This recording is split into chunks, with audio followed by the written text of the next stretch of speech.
Hello everyone, welcome back to my YouTube channel. आज है 28 अगस्त और आज की क्लास के अंदर अपन जो कुमार गौरव सर के द्वारा 28 अगस्त को जो करंट अफेयर्स करवाई गई है तो उसी क्लास का अपन हैंड रिटन नोट्स के रूप में रिवीजन करेंगे। तो इस क्लास के अंदर आपका टाइम भी बच जाएगा और जो सर के द्वारा कंटेंट करवाया गया है उस पूरे कंटेंट का रिवीजन भी हो जाएगा। तो चलो बिना देर किए आज की क्लास की शुरुआत करते हैं क्वेश्चन नंबर 1 से। ओशिन डेक्स 2023 अभ्यास का आयोजन है वो कहाँ पे किया गया है? तो ये अभ्यास है वो नौसेना का अभ्यास है और ऑस्ट्रेलिया और भारत के मध्य ये अभ्यास का आयोजन किया जाता है। इस बार इसका आयोजन है वो सिडनी ऑस्ट्रेलिया के अंदर किया गया है और संस्करण है 5वें नंबर का। तो ये एक द्विवार्षिक अभ्यास है जो कि 2 वर्ष के अंदर एक बार इसका आयोजन किया जाता है। भारत की तरफ से इसमें INS कोलकाता, INS सह्याद्री और वागिर पनडुब्बी है ये भाग ले रहे हैं। तो इनको थोड़ा याद रख लीजिए क्योंकि वेरी इंपॉर्टेंट है। जो INS कोलकाता और INS सह्याद्री है ये मालाबार अभ्यास के अंदर भी भारत की तरफ से भाग लेने के लिए गई थी। आगे देखते हैं मालाबार अभ्यास और पिच ब्लैक अभ्यास है। इसका आयोजन भारत और ऑस्ट्रेलिया के मध्य किया जाता है और अब की बार इसका आयोजन हो ऑस्ट्रेलिया के अंदर ही किया गया है। इंपॉर्टेंट फैक्ट देखते हैं। जायद तलवार अभ्यास का आयोजन भारत और UAE के मध्य किया जाता है। मालाबार अभ्यास तो इसके अंदर 4 देश शामिल हैं, भारत, USA, जापान और ऑस्ट्रेलिया। तो इन चारों देशों को क्वाड देश भी कहते हैं और इस बार इसका आयोजन है वो ऑस्ट्रेलिया के सिडनी शहर में हुआ है। भारत की तरफ से इसमें INS कोलकाता और INS सह्याद्री है वो भाग लिए हैं। आगे देखते हैं चक्रवात को ऑस्ट्रेलिया के अंदर क्या कहते हैं? तो विली विलीज कहते हैं। ऑस्ट्रेलिया के अंदर ही महान प्रवाल भित्ति है और ऑस्ट्रेलिया के जो घास के मैदान हैं उनको डाउन्स कहते हैं। ऑस्ट्रेलिया के किस पार्क का नाम बदलकर लिटिल इंडिया कर दिया गया है? तो जो हेरिस पार्क है इसका नाम बदलकर ही लिटिल इंडिया कर दिया गया है। आगे देखते हैं कि चक्रवात को किन किन नामों से जाना जाता है। तो जो कैरिबियन सागर है वहां पर हरिकेन के नाम से जाना जाता है, USA के अंदर टोरनोडो के नाम से जाना जाता है और चाइना के अंदर टाइफून के नाम से और ऑस्ट्रेलिया के अंदर विली विलीज के नाम से। तो इनका नाम याद रख लीजिएगा, वेरी इंपॉर्टेंट है। इस क्लास की PDF है वो आपको टेलीग्राम पे मिल जाएगी। टेलीग्राम का लिंक इस वीडियो के कमेंट सेक्शन के अंदर पिन कर दूंगी, तो वहां से आप इसकी PDF प्राप्त कर सकते हैं। आगे देखते हैं क्वेश्चन नंबर 2। इन्फोसिस ने किस महिला टेनिस चैंपियन को ही ब्रांड एम्बेसडर बनाया है? तो इनका नाम है ईगा स्विएटेक। ईगा स्विएटेक है ये पोलैंड की रहने वाली है और टेनिस की खिलाड़ी है। वर्तमान में ये विश्व की नंबर 1 खिलाड़ी है और जो फ्रेंच ओपन है उसकी विजेता भी ईगा स्विएटेक ही है फीमेल के अंदर, और मेल में विजेता है नोवाक जोकोविच। तो जो इन्फोसिस है उसके द्वारा ही मेल के अंदर किसको ब्रांड एम्बेसडर बनाया है? तो राफेल नडाल को। ये स्पेन के खिलाड़ी हैं और किंग ऑफ क्ले कोर्ट के नाम से भी जाने जाते हैं। आगे देखते हैं ऑस्ट्रेलियन ओपन के विजेता मेल में है नोवाक जोकोविच, फीमेल में है आर्यन सबलेंका और युगल के अंदर है राफेल एंड स्टेफनी। तो इनका नाम भी याद रख लीजिएगा, वेरी इंपॉर्टेंट है। अब अगर आपको ये क्लास पसंद आ रही है तो प्लीज़ आप इसको ज़्यादा से ज़्यादा लाइक एंड शेयर कर देना। अभी तक चैनल पर नए हो, चैनल को सब्सक्राइब नहीं किया तो चैनल को सब्सक्राइब भी कर लेना। इंपॉर्टेंट फैक्ट देखते हैं। महाराष्ट्र के पहले स्माइल एम्बेसडर कौन है? तो सचिन तेंदुलकर हैं। चुनाव आयोग के राष्ट्रीय आइकॉन कौन है? तो ये भी सचिन तेंदुलकर ही हैं। BPCL के ब्रांड एम्बेसडर राहुल द्रविड़ हैं। पेप्सिको के ब्रांड एम्बेसडर कौन है? तो ये है रणवीर सिंह। तो इनका नाम भी याद रख लीजिएगा। आगे देखते हैं क्वेश्चन नंबर 3। सीमलेस M4T किसने लॉन्च किया है? तो ये मेटा के द्वारा इसको लॉन्च किया गया है और मेटा है मार्क जकरबर्ग की कंपनी है। ये एक बहुभाषी AI मल्टी मॉडल है। तो बहुभाषी AI मल्टी मॉडल है और इसके अंतर्गत ही 100 भाषाओं का अनुवाद तथा प्रतिलेखन है वो कर सकते हैं टेक्स्ट एंड स्पीच के रूप में ही। तो इसको भी याद रख लीजिएगा। बार्ड चैटबॉट है किसने लॉन्च किया है? तो गूगल के द्वारा, और गूगल के CEO कौन है? तो सुंदर पिचई हैं। जुगलबंदी है ये माइक्रोसॉफ्ट के द्वारा लॉन्च की गई है। आगे देखते हैं DNA से mRNA के अंदर ही ये ट्रांसक्रिप्शन अर्थात अनुलेखन के रूप में परिवर्तित होता है और mRNA से प्रोटीन के रूप में ये ट्रांसलेशन के रूप में अर्थात अनुवादन के रूप में ये परिवर्तित होता है। इंपॉर्टेंट फैक्ट देखते हैं। क्षेत्रीय भाषा के अंदर ही AI आधारित पहला न्यूज एंकर लिसा है और ये उड़ीसा सरकार के द्वारा ही लॉन्च किया गया है। सुस्वागतम ऐप लॉन्च तो सुप्रीम कोर्ट के द्वारा किया गया है ई-पास के लिए। ChatGPT किसने लॉन्च किया है? तो OpenAI के द्वारा इसको लॉन्च किया गया है। आगे देख लेते हैं क्वेश्चन नंबर 4। रूसी मिनिन विश्वविद्यालय के द्वारा ही अपना अध्ययन केंद्र कहाँ पे स्थापित किया गया है? तो मेरठ उत्तर प्रदेश में। तो हाल ही के अंदर जो मिनिन विश्वविद्यालय और जो चौधरी चरण सिंह यूनिवर्सिटी है मेरठ उत्तर प्रदेश, तो इन दोनों के मध्य ही समझौता हुआ है। तो ये जो मिनिन विश्वविद्यालय है ये मेरठ के अंदर स्थापित किया जाएगा। तो इसके अंदर ही 6 माह के अंदर ही लगभग 250 छात्रों को रूसी भाषा वो वहाँ की संस्कृति है वो सिखाई जाएगी। अब देख लेते हैं इंपॉर्टेंट फैक्ट। पहला लिविंग हेरिटेज तो विश्व भारती विश्वविद्यालय कोलकाता के अंदर है और इसका अन्य नाम शांति निकेतन भी है। लूना 25 तो रूस का है और एक चंद्र मिशन है और 21 अगस्त 2023 को ही चांद के साउथ पोल पर लैंडिंग करते समय ये क्रैश हो गया। मंदिर संग्रहालय अयोध्या उत्तर प्रदेश में स्थापित किया जा रहा है। सर्वाधिक जिले उत्तर प्रदेश के अंदर है 75, सेकंड स्थान मध्य प्रदेश 53 और थर्ड स्थान है राजस्थान पे 50। सर्वाधिक लोकसभा सीट उत्तर प्रदेश में 80, राज्यसभा सीट तो ये उत्तर प्रदेश के अंदर ही है 31 और विधानसभा की सबसे ज्यादा सीट है वो भी उत्तर प्रदेश के अंदर ही है 403, तो इनको भी याद रख लीजिएगा। क्वेश्चन नंबर 5 देखते हैं। IBSA विश्व कप 2023 का आयोजन कहाँ पे किया गया है? तो बर्मिंघम इंग्लैंड के अंदर इसका आयोजन किया जा रहा है। तो ये IBSA क्या है? तो इंटरनेशनल ब्लाइंड स्पोर्ट एसोसिएशन है। इसकी स्थापना 1981 में की गई है। हेडक्वार्टर बोन जर्मनी के अंदर है और जो UNFCC है इसका हेडक्वार्टर भी बोन जर्मनी के अंदर ही है। स्थापना 1994 में की गई है और इसकी बैठक है वो COP के नाम से जानी जाती है और COP1 है इसका आयोजन बर्लिन में किया गया है।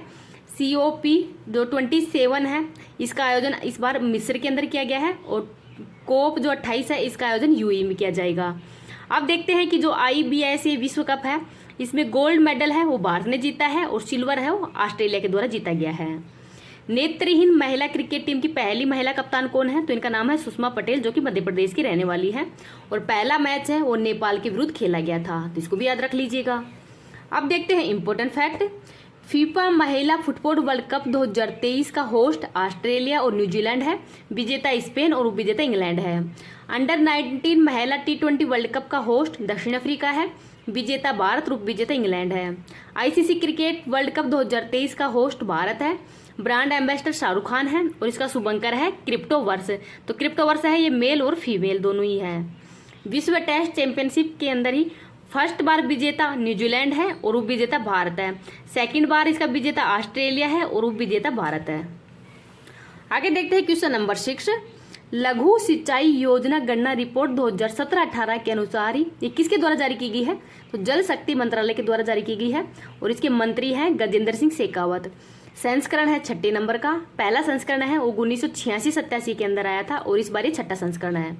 सर्वाधिक लघु सिंचाई परियोजना वाला राज्य कौन सा है? तो उत्तर प्रदेश है पहले स्थान पर, सेकंड पे महाराष्ट्र और थर्ड पर है मध्य प्रदेश और SW सरफेस वाटर के अंदर पहले स्थान पर महाराष्ट्र है, तो इसको भी याद रख लीजिएगा। अब देखते हैं इंपॉर्टेंट फैक्ट। कावेरी जल विवाद कितने राज्यों के मध्य है? तो कर्नाटक, तमिलनाडु, केरल और पुडुचेरी के मध्य है।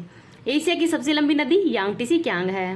विश्व का सबसे ऊंचा नदी पर निर्मित रेलवे ब्रिज कौन सा है? तो चेनाब नदी पर है और ये जम्मू कश्मीर के अंदर है। चेनाब नदी को वेदों में अस्कनी कहते हैं। झेलम नदी को वितिस्ता कहते हैं। चेनाब नदी पर कौन कौन सी परियोजनाएं हैं? तो दुलहस्ती है, बगलिहार, रेटल और सलाल है।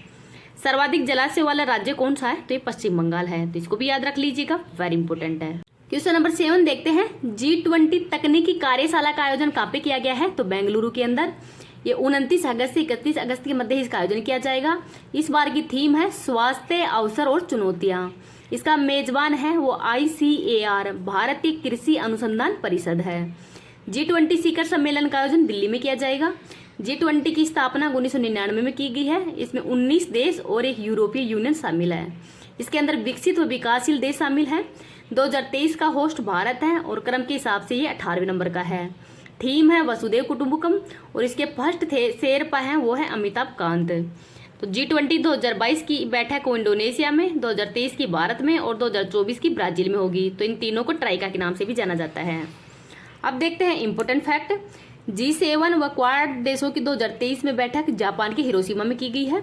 ब्रिक्स 2023 का मेजबान ये दक्षिण अफ्रीका है और कौन से नंबर का है? तो 15वें नंबर का है और हाल ही के अंदर इसके 6 सदस्य देश शामिल हुए हैं और ये 1 जनवरी 2024 से प्रभावी होंगे। SCO 2023 का होस्ट भारत है। 9वां सदस्य देश ईरान बना है और SCO की पहली सांस्कृतिक राजधानी वाराणसी उत्तर प्रदेश है। आगे देखते हैं क्वेश्चन नंबर 8। राष्ट्रीय ई गवर्नेंस सम्मेलन 2023 का होस्ट कौन है? तो ये इंदौर मध्य प्रदेश में हुई है। क्रम के हिसाब से 26वीं है। गोल्ड अवार्ड है वो स्वामित्व योजना को दिया गया है। तो जो स्वामित्व योजना है इसकी शुरुआत पंचायती राज मंत्रालय के द्वारा ही की गई है 24 अप्रैल 2020 को। तो 24 अप्रैल को शुरू करने का कारण क्या था? क्योंकि 73वां जो संविधान संशोधन है ये 24 अप्रैल को ही लागू किया गया था और 24 अप्रैल को ही पंचायती राज दिवस भी मनाया जाता है। तो इस संपत्ति कार्ड से संबंधित है और ड्रोन के माध्यम से ही जमीन है उनका परीक्षण भी किया जाएगा। अब देखते हैं कि पंचायती राज से संबंधित भाग कौन सा है। तो भाग है 9वां, अनुच्छेद है 243 से 243 ओ तक। तो टोटल अनुच्छेद 16 है। अनुसूची 11 है, अनुसूची नंबर 11वीं के अंदर ही पंचायती राज को उल्लेख है और इसके अंदर विषय है 29। 73वां संविधान संशोधन ये 1992 के अंदर ही लागू किया गया था। आगे देख लेते हैं, भारत में त्रिस्तरीय पंचायती राज व्यवस्था है, इसके जनक कौन है? तो बलवंत राय मेहता हैं। अनुच्छेद नंबर 243 ए में ग्राम सभा का गठन का उल्लेख है। 243 जी में पंचायत की शक्तियां, 243 आई के अंदर राज्य वित्त आयोग और 243 के अंदर राज्य निर्वाचन आयोग का उल्लेख किया गया है। तो इनको याद रख लीजिएगा, वेरी इंपॉर्टेंट है। आगे देखते हैं क्वेश्चन नंबर 9। 1 लीटर से कम मात्रा वाली पीईटी से बनी पानी की बोतलों पर किस राज्य ने प्रतिबंध लगाया है? तो असम सरकार के द्वारा ही लगाया गया है। तो पीईटी क्या है? तो पॉलीथीन टेरेप्थेलेट। तो पॉलीथीन टेरेप्थेलेट ये इसकी फुल फॉर्म है। और इस 1 लीटर से कम वाली जो बोतल है उनको बेचना, खरीदना, उनको स्टोर करना हो बैन कर दिया गया है। क्यों किया गया है? क्योंकि ये नॉन बायोडिग्रेडेबल होती है, अर्थात इनका विघटन नहीं होता है, इस वजह से इनको बैन किया गया है। अब देखते हैं इंपोर्टेंट फैक्ट। अमृत वृक्ष आंदोलन असम सरकार के द्वारा शुरू किया गया है। गत उत्सव है इसका आयोजन भी असम के काजीरंगा नेशनल पार्क में किया गया है और यहाँ पर राष्ट्रपति के द्वारा भाग लिया गया था। विश्व पर्यावरण दिवस 2023 5 जून को मनाया गया है और इस बार इसका होस्ट है कोटेडी आईवर। असम के वर्तमान में राज्यपाल कौन है? तो गुलाबचंद कटारिया हैं और ये राजस्थान के रहने वाले हैं। आगे देखते हैं क्वेश्चन नंबर 10। प्रतिवर्ष राष्ट्रीय अंतरिक्ष दिवस कब मनाया जाएगा? तो 23 अगस्त को मनाया जाएगा। इसकी शुरुआत 2023 के अंदर ही की गई है। चंद्रयान जो 3rd मिशन है उसको लॉन्च किया गया था 14 जुलाई 2023 को और रॉकेट है LVM-3 जो कि बाहुबली नाम से भी जाना जाता है। ये लैंड कब करा है? चंद्रमा के दक्षिणी ध्रुव पर। तो 23 अगस्त 2023 को ही 6:04 पर ये दक्षिणी ध्रुव पर लैंड किया है। चंद्रयान 1 है ये PSLV-C11 के द्वारा भेजा गया था और चंद्रयान जो 2 है ये GSLV-M3 के द्वारा भेजा गया था और इसमें रोवर का नाम है प्रज्ञान और लैंडर का नाम है विक्रम। तो चंद्रमा के जिस स्थान पर जो चंद्रयान 2 है उसने अपने पद चिन्ह छोड़े हैं वो पॉइंट अब तिरंगा पॉइंट के नाम से जाना जाएगा और जिस स्थान पर जो चंद्रयान 3 है उसका मून लैंडर उतरा है वह स्थान अब शिव शक्ति के नाम से जाना जाएगा। तो ये हाल ही के अंदर प्रधानमंत्री मोदी जी के द्वारा घोषणा की गई है। तो शिव शक्ति है वो मून लैंडर जहाँ पे उतरा है वो है स्थान और जो चंद्रयान 2 जो जहाँ पर उसने अपने पद चिन्ह छोड़े हैं वो स्थान अब तिरंगा कहलाएगा। तो इसको याद रख लीजिएगा। आगे देखते हैं अगस्त माह के जो महत्वपूर्ण दिवस।